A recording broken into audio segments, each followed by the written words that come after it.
चलिए आज बात करेंगे, ठीक है।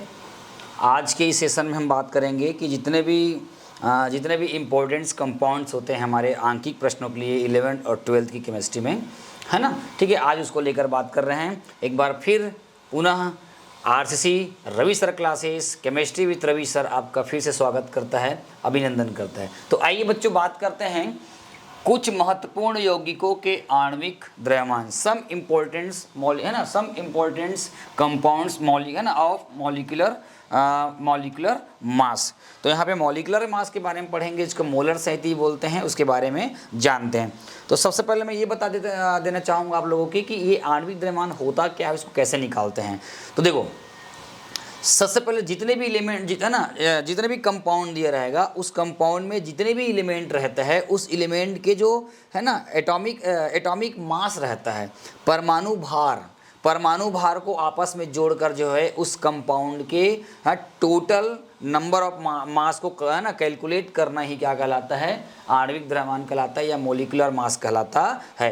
प्रत्येक तत्वों के परमाणु भार को आपस में जोड़कर जो मास बनेगा, जो एक आएगा, एक राशि आएगी, वो कहलाता है आपका आणविक द्रव्यमान। तो मैं आपको बता रहा हूँ, डिटेल में बता रहा हूँ, बड़ा इजी है, कुछ करने की ज़रूरत नहीं है। जैसे आपको यहाँ पर देख रहे होंगे, क्या दिख रहे होंगे, H2O होता है मतलब पानी। और मैंने इसके पहले वाले में बताया था कि हाइड्रोजन का होता है 1.008 होता है, और ऑक्सीजन का कितना होता है, एटॉमिक जो नंबर होता है वो 8 होता है, और एटॉमिक मास जो होता है वो कितना होता है, 16 होता है। तो 16, ज़्यादा कुछ करने की ज़रूरत नहीं है। ये जो दिख रहा होगा आपको कि यहाँ पर हाइड्रोजन कितना दिया है 2, और ऑक्सीजन कितना होता है बताया मैं आपको 16। तो ये कितना हो जाएगा, टोटल कितना हो जाएगा, 18 हो जाएगा। ये देखो 18 आ गया। 18 को आप ना एम है ना, अगर एक एटम के बारे में बात करेंगे तो इसको AMU लिखते हैं। AMU का मतलब होता है एटॉमिक मास यूनिट, और एटॉमिक मास यूनिट जो होती है परमाणु द्रव्यमान की क्या होती है, इकाई होती है। बहुत सारे पेपर में आ चुका है ना, परमाणु द्रव्यमान की इकाई क्या होती है करके। तो क्या लिखोगे आप लोग, एटॉमिक मास यूनिट। अब इसको शॉर्ट फॉर्म में हम लोग इसको यू भी लिखा जा सकता है, केवल यू भी लिखते हैं, इसके है ना, इसका वैल्यू भी होता है, उस वैल्यू के बारे में आपको मैं बाद में बताऊंगा। तो समझ में आ गया कैसे करते हैं। और एटॉमिक जब मॉलिक्यूलर मास जब बन जाता है ना, तो मॉलिक्यूलर मास की जो यूनिट्स होती है, एक और ऐसे मतलब लिख सकते हैं, वो होती है ग्राम मोल इनवर्स, ये लिखा जाता है। समझ में आ रहा है क्या लिखा जाता है ना, ग्राम प्रति मोल, या लिख सकते हैं ग्राम मोल इनवर्स। क्लियर हो गया। चलिए अब मैं बताते जा रहा हूँ, अब बता रहा हूँ आपको ग्लूकोज का। ये ग्लूकोज है, देखो एक कार्बन का कितना होता है 12, यहाँ पर लिख सकते हैं हम लोग 12, दिया कितना है 6, तो इसको इंटू करना है, तो ये हो जाएगा 12 इंटू कितना हो जाएगा 6, प्लस हाइड्रोजन का कितना होता है 1, लेकिन दिया कितना है 12, और उसके बाद दिया है प्लस ऑक्सीजन का उतना कितना है 16, और दिया कितना है 6। सबको जोड़कर टोटल लिखेंगे, ठीक है। तो क्या हो जाएगा, देखो ये हो जाएगा 12 छक्के कितना हो जाएगा 72 हो जाएगा, 72 12 कितना हो जाएगा 84 हो जाएगा, और 16 छक्के कितना हो जाएगा 96, और 96 और 84 को दोनों को जब आपस में जोड़ोगे तो ये टोटल कुल आ जाएगा कितना आपका, ये आ जाए 180 आ जाएगा। क्या आ जाएगा 180 आ जाएगा, हो जाएगा। C12 H22 O11 कार्बन का होता है 12, तो 12 गुणित 12 करोगे तो कितना हो जाएगा, 12 इंटू 12 करोगे 12 इंटू 12 करोगे 12 में 12 में 144, और आपका ये 22 उसमें जोड़ देना है, ठीक है।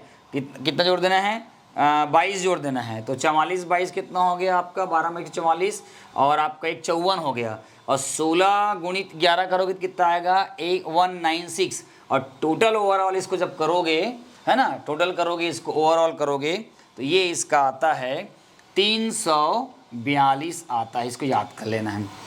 NH2CO NH2 यूरिया, एक का 14 और 2 कितना हो गया 16, इसका भी 14 होता है। अब ये 2 16 16 16 32 32 12 44, और 44 और 16 कितना हो जाएगा आपका 60। इसका कितना होता है 60 होता है।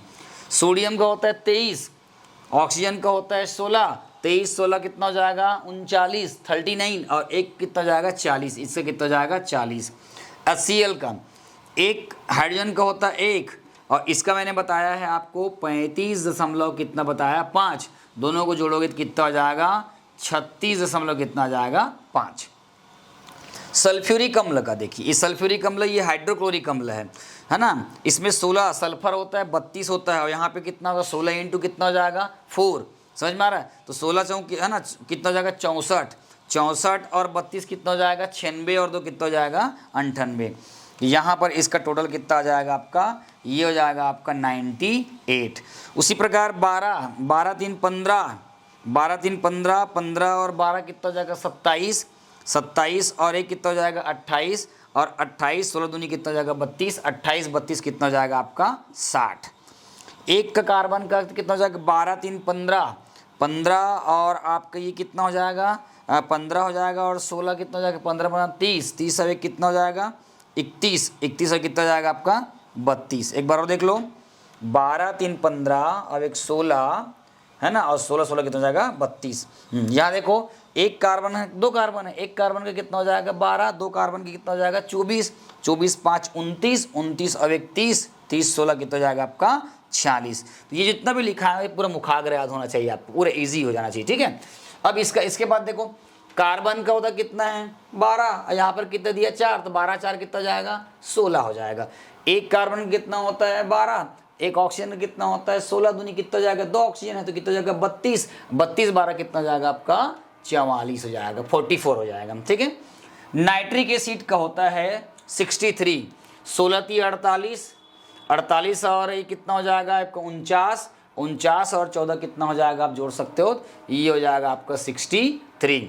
सोडियम कार्बोनेट, सोडियम का 2 सोडियम है तो कितना हो जाएगा 2 सोडियम है तो ये हो जाएगा आपका 23 दूनी कितना हो जाएगा 46, और यहाँ पर 16 3 48 है ना, 16 3 48, 48 12 कितना हो गया 60, और ये हो जाएगा 60 और आपका 60 हो गया, और आपका कितना हो जाएगा यहाँ पे 23 दूनी 46 60 है ना, और 60 ये हो जाएगा मेरे ख्याल से 23 दूनी 46 60 4 106 हो जाएगा, टोटल कितना हो जाएगा 106 हो जाएगा। अमोनिया का होता है 14 और आपका कितना हो जाएगा 17 हो जाएगा, इसका हो जाएगा 100 हो जाएगा। 16 3 48, 48 12 कितना हो जाएगा 60, और कैल्शियम का होता है 40 कितना हो जाएगा 100। ये आपका बेंजीन है, बेंजीन 12 छक्के कितना हो जाएगा 72, 72 और 6 कितना हो जाएगा 78, ये 78 आ जाएगा। उसके बाद आपको दिया हुआ है मैग्नीशियम सल्फेट का, अगर निकालोगे मैग्नीशियम सल्फेट का अपने होता है 100 कितना होता है 20 होता है। देखो सल्फर 16 चौक 64 हो जाएगा, 64 और यहाँ का 32 कितना हो जाएगा है ना, 64 और आपका 32 कितना हो जाएगा जी 94, 96 हो जाएगा, और मैग्नीशियम का कितना हो जाएगा मैग्नीशियम का कितना हो जाएगा 24, और आपका जोड़ोगे तो ये 120 आएगा। NaCl का देख लेना, NaCl का सोडियम का कितना होता है, सोडियम का होता है आपका 23 और इसका होता है आपका 35.5। तो टोटल अगर अपन बात करेंगे तो कितना हो जाएगा 58 दशमलव कितना हो जाएगा 5। ये है आपका चूने का पानी है ना, चूने का पानी, ये चूना पत्थर था, कहाँ गया वो, ये देखो ये चूना पत्थर था, ये चूने का पानी है, ठीक है। ये लाइम स्टोन है, लाइम स्टोन है, ये लाइम वाटर है, और एक होता है CaO चूना होता है, उसके बारे में बता दूंगा। तो कैल्शियम देखो, कैल्शियम की कितना होता है 40, और ऑक्सीजन कितना होगा यहाँ पे कितना दिया 2, तो 16 दूनी कितना होगा 32, 32 और 2 कितना हो गया 33 34, 34 और आपका 40 कितना हो जाएगा आपका 40 कितना हो जाएगा आपका 74 हो जाएगा, ठीक है। समझ में आ रहा है, ये बहुत इंपॉर्टेंट है, बहुत आपको याद करना ही पड़ेगा इस फील्ड में जाना है तो।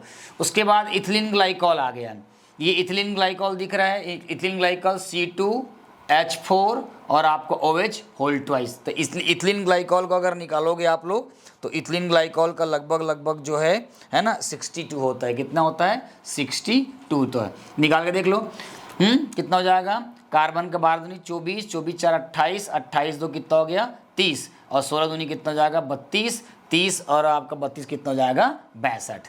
ये जो मैंने आपको लिखा हुआ है C6H है ना, C6H8O6 ये है आपका है ना एस्कार्बिक एसिड। एस्कार्बिक एसिड बहुत इंपॉर्टेंट है, इसका भी जो है न्यूमेरिकल्स आके बुक में आपको दिया गया है। और एस्कार्बिक एसिड का टोटल होता है 100 है ना। इस अब डायरेक्ट में लिखता हूँ, इसका होता है 176 होता है, ठीक है। 1 कितना होगा 76। एक मैं आपको CaO का बता दूंगा, एक CCl4 का बता दूंगा, ठीक है। उसके बाद एलुमिना Al2O3, एलुमिना का ही बताता हूँ कितना होता है, मैं लिख के रखा हूँ, उसको ही डायरेक्ट बताता हूँ। एलुमिना का होता है 102 होता है, ठीक है। उसी प्रकार देखो C2H2O2, ये ऑक्जेलिक अम्ल है, इसका फार्मूला एक्चुअल में ऐसे होता है, कितना होता है ऐसे, और इसका होता है टोटल होता है 90 होता है। कैसे 90 होगा बताऊँ मैं। कार्बन का देखो 16, एक का कितना होता है 16, एक का कितना था 16 नहीं 32, 32 12 कितना हो जाएगा 44, अब एक कितना हो जाएगा 45। जब एक का 45 हो रहा है तब 45 बजाय कितना हो जाएगा 90 हो जाएगा, ठीक है। उसके बाद आपको दिया हुआ है सिल्वर नाइट्रेट का दिया हुआ है। सिल्वर नाइट्रेट का मैं भी आपको लिखा हूँ, उसको मैं आपको लिख के बता देता हूँ, है ना। सिल्वर नाइट्रेट का कितना होता है निकालेंगे तो, है ना, 170 होता है इसका। इसका कितना होता है 170। ये आपको दिख रहा है बेंजोइक एसिड दिख रहा है आपको C6H5COOH, और बेंजोइक एसिड का भी मैं आपको बता देता हूँ, इसका 122 होता है। इसका कितना होगा 122। और सोडियम कार्बोनेट जो आपको दिखाई दे रहा है, सोडियम कार्बोनेट का होता है 106 होता है, सोडियम कार्बोनेट का 106 होता है। और पोटेशियम नाइट्राइट का 101 होता है। क्लोरोफॉर्म का अगर बात करें तो क्लोरोफॉर्म का जो है लगभग है ना 106 कितना होता है इसका 106.5 होता है।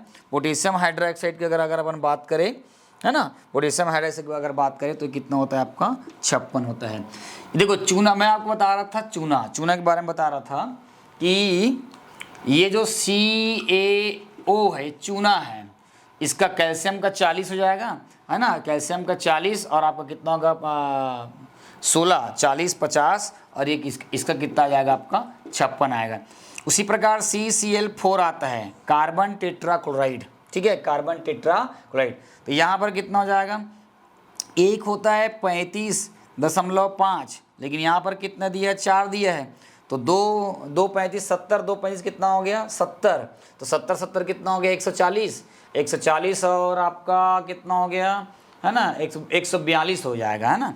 तो 142 और 12 कितना हो जाएगा 142 और 12 हो जाएगा आपका ये 4, अब ये 5, 154। कार्बन टेट्राक्लोराइड कितना हो जाएगा 154 हो जाएगा, ठीक है। उसी प्रकार और तो ये जो मैं जितना आप लोगों को ये बताने का प्रयास किया गया हूँ, है ना, ये जितना ही बता रहा हूँ, ये सारे इन सबसे मुलाकात अगर आप 11th के बच्चे हैं तो आपको ना चैप्टर नंबर 1 में मुलाकात होगी, और यदि आप 12th के बच्चे हैं तो इनकी मुलाकात जो ही है ना, इनकी जो मुलाकात है वो कहाँ आएगा, वो आगे 12वीं के विलियन चैप्टर से आपको आएगा। प्यारे बच्चों, केमिस्ट्री कोई हवा नहीं है, केमिस्ट्री बहुत अच्छा सब्जेक्ट है।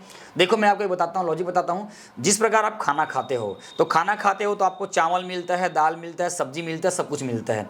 तो आप ऐसा तो नहीं करते ना कि पहले दाल को पी जाते हो या सब्जी को खा जाते हो, है ना। भाई उल्टा पुल्टा खाओगे तो पेट गड़बड़ होगा, वैसा नहीं खाया जाता, है ना। खाना खाने का भी एक सीक्वेंस है ना, दाल के साथ चावल को मिल के सब्जी के साथ ऐसे खाते हैं। तो वैसे केमिस्ट्री भी वैसी है, केमिस्ट्री को भी है ना पढ़ने का एक अलग चैप्टर है, मतलब कौन सा चैप्टर पहले पढ़े, जैसे खाना में किसको पहले खाते हैं, वैसे चैप्टर कौन सा पहले पढ़े, ऐसे स्टेप बाय स्टेप पढ़ा जाता है, तब इजी पड़ता है। अब जैसे 12वीं केमिस्ट्री में, है ना, जैसे 11वीं केमिस्ट्री में some important of basic of का है ना, केमिस्ट्री में पहला चैप्टर पढ़ने के लायक है, पढ़ सकते हैं। लेकिन जब 12वीं में आप जब पढ़ोगे ना तो पहला चैप्टर जो है, कई लोग उसमें पहला चैप्टर ठोस अवस्था दिया है, तो मैं तो ये बोलूँगा कि आप उसमें से विलियन को पहले पढ़ो, पहले आप ना घोल बनाओ, पहले आप क्या करो विलियन में घोल बनाओ, और घोल बनाने के बाद फिर आगे चैप्टर को पढ़ोगे तो आपको इजी जाएगा। मैं इतने साल से पढ़ाया हूँ तो मैं सबसे पहले अपने चैप्टर का शुरुआत करता था विलियन चैप्टर से, और मैं साल का आखिरी करता था एमीन से करता था। एमीन एक चैप्टर है, जड़ी बूटी वाला है ना, एमीन करके उससे मैं हमेशा समाप्त कर देता हूँ। मुझे पढ़ाने में इजी भी होता था और बच्चे समझते भी थे, और इस कारण जो है बच्चे जो है बम्फार नंबर लाते थे। तो आप सीक्वेंस में पढ़े तो केमिस्ट्री आपको इजी लगेगा, अगर उल्टा पुल्टा पढ़ेंगे, अलग अलग तरीके से पढ़ेंगे तो आपको केमिस्ट्री बहुत ही डिफिकल्ट लगेगा। मैं आने वाले समय में छत्तीसगढ़ माध्यमिक शिक्षा मंडल रायपुर की बोर्ड परीक्षाओं के जितने भी 11वीं और 12वीं की जो सिलेबस है, ओरिजिनल सिलेबस है, मैं वही सिलेबस के इम्पोर्टेंट्स क्वेश्चंस और बेसिक कॉन्सेप्ट्स और नीट जेईई वगैरह में किस प्रकार के क्वेश्चन आते हैं वो सारे क्वेश्चन को यहाँ पे मैं हल करूँगा, है ना। क्योंकि आप बाहर के स्टेट के टीचर्स का देखते हैं, वहाँ क्या होता है कि वो लोग अपने स्टेट के ब्लूप्रिंट्स को फॉलो करते हैं, लेकिन मैं पर्टिकुलर जो है मेरे छत्तीसगढ़ के, हमारे छत्तीसगढ़ के ही सिलेबस को मैं फोकस करूँगा। और जैसे ही स्कूल खुलेगा मैं सारे गवर्नमेंट स्कूल वगैरह में जाके जो है ना, मैं ये बच्चों लोग से ये राय पूछूंगा कि केमिस्ट्री में कौन सा टॉपिक कठिन लगता है, वहाँ जाकर जो है टॉपिक्स को उठा के लाऊंगा और यहाँ पर मैं उसको हल करके फिर वीडियो बना के उसको स्कूल में भेजूंगा, ताकि केमिस्ट्री में कोई बच्चा को कोई किसी प्रकार का कोई तकलीफ ना हो। मैंने पीड़ा उठाया है, इसलिए आप लोगों को मेरा साथ देना है, मेरे साथ जुड़िए और मोर संगवारी चैनल और आपका आरसीसी रवि सर क्लासेस का अहम हिस्सा बने। मैं लगातार अभी आपको वीडियो ला कर दूंगा और मैं पूरे साल भर में आपकी केमिस्ट्री की है ना नक्शा को केमिस्ट्री की हिस्ट्री को बदलने का प्रयास करूंगा और आपको केमिस्ट्री में एक है ना रियल योद्धा बनाने का मैं प्रयास करूंगा। इसके लिए मैं प्रतिबद्ध हूं और आप लोग मुझे सहयोग करो। धन्यवाद। इस वीडियो को आप देखें, समझे, इसको याद कर लेंगे, है ना। अब इसके बाद फिर मैं और अगला लेक्चर लेके आऊँगा, चौथा लेक्चर लेके आऊँगा और चौथा लेक्चर जो आऊँगा वो भी खास है। अभी 10 लेक्चर आपके लिए बहुत खास होने वाला है। तब तक बने रहिए। मोर संगवारी एंड रासायनिक परिवार तुम्हार द्वार।